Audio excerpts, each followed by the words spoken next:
So today let's talk about the section 102 of the भारतीय न्याय संहिता. सो जो 102 है सेक्शन, उसमें एक बड़ा इंपॉर्टेंट लीगल प्रिंसिपल अप्लाई होता है. That is the principle of the transferred malice.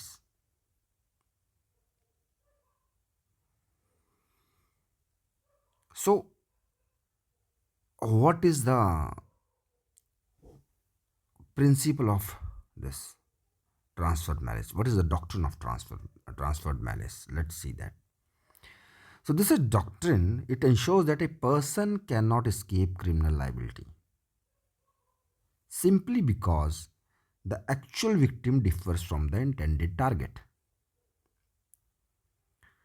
The law focuses on the offender's guilty mind, that is mens rea, and the nature of the act, not the identity of the victim. So let's understand it. So what it says, that it says, doctrine of the transferred malice, it says that a person cannot escape criminal liability when, मान लो, there is a person A wants to kill B, but होता क्या है, B से B तो नहीं मरता है, पर A के जो एक्ट उसने किया था उससे C की डेथ हो जाती है. So the doctrine of transferred malice ये कहता है कि इससे ये नहीं होगा कि मान लो जिसको वो इंटेंशन थी उसको मारने की, उसकी बजाय किसी और व्यक्ति की डेथ हो जाती है, तो he can not escape the criminal liability. जो criminal liability थी उसको नहीं escape करेगा, because this doctrine is based on very important thing, that is the offender's guilty mind of the offender, mens rea, and the nature of the act, not on the identity of the victim. चाहे C मरे चाहे B मरे, identity doesn't matter. What matters the intention, the guilty mind of the person. That is the doctrine of transferred malice.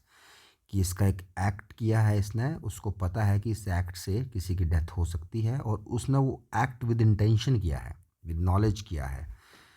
हालांकि उसका intention B को मारने का था, बट डेथ सी की हो जाती है, तो that person can not escape the criminal liability. This is the doctrine of transfer malice, and this entire section is based on that. So now let's read this section. So what this section says, the section says, if a person by doing anything which he intends or knows to be likely to cause death, what he does, which he intends, what he intends की death, और या उस act से इसको पता है कि knows or to be likely to cause death, कि doing anything which he intends or knows कि उसके इस तरह के एक्ट से डेथ हो जाती है. एक तो उसकी इंटेंशन है या उसे पता है, दो चीज़ें हैं यहाँ पे. वन, एक तो इंटेंशन है उसकी डेथ करने की, या उसे नॉलेज है कि इस तरह के एक्ट से डेथ हो जाएगी. ये जानते हुए if he commits A culpable homicide, उस एक्ट से कोई कल्पेबल होमिसाइड कमिट हो जाता है, by causing death of any person whose death he neither intends nor knows himself to be likely to cause, the culpable homicide committed by the offender. What will happen कि उसे, उसके उस act से किसी की डेथ हो जाता है, एंड उसको उस जिसकी डेथ हो रही है बंदे की, उसको मारने की उसकी इच्छा नहीं थी, ना ही उसे पता था कि इसके इस एक्ट से उस बंदे की डेथ होगी. तब वो कहा है कि वो जो डेथ है, वो जो कल्पेबल होमिसाइड है, वो ऐसा माना जाएगा, is of the description of which it would have been if he had cause the death of the person whose death he intends or knew himself to be likely to cause. वो वैसे ही माना जाएगा जैसे कि जिसकी उसने death करने की कोशिश की थी, उसकी जो कल्पेबिलिटी है, उसका जो क्रिमिनल लाइबिलिटी है, वो वैसे ही होगी. अगर मान लो ए था, वो बी को मारना चाहता था, मर सी जाता है, तो वो ऐसे ही ट्रीट किया जाएगा कि ए ने बी को ही मार दिया है, because here what is important, the guilty mind. So now let's understand it with an example.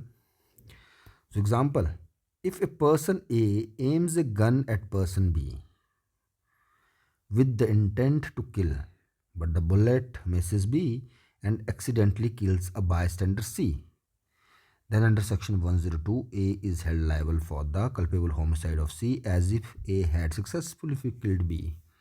तो ये एग्जाम्पल ये कहता है कि ए क्या करता है, गन दिखाता है बी को और उसकी इंटेंशन है बी को मारने की, वो गोली चला देता है, बी को गोली नहीं लगती है, बट एक साथ में बाई स्टैंडर एक व्यक्ति खड़ा है, उसको गोली लग जाती है सी को।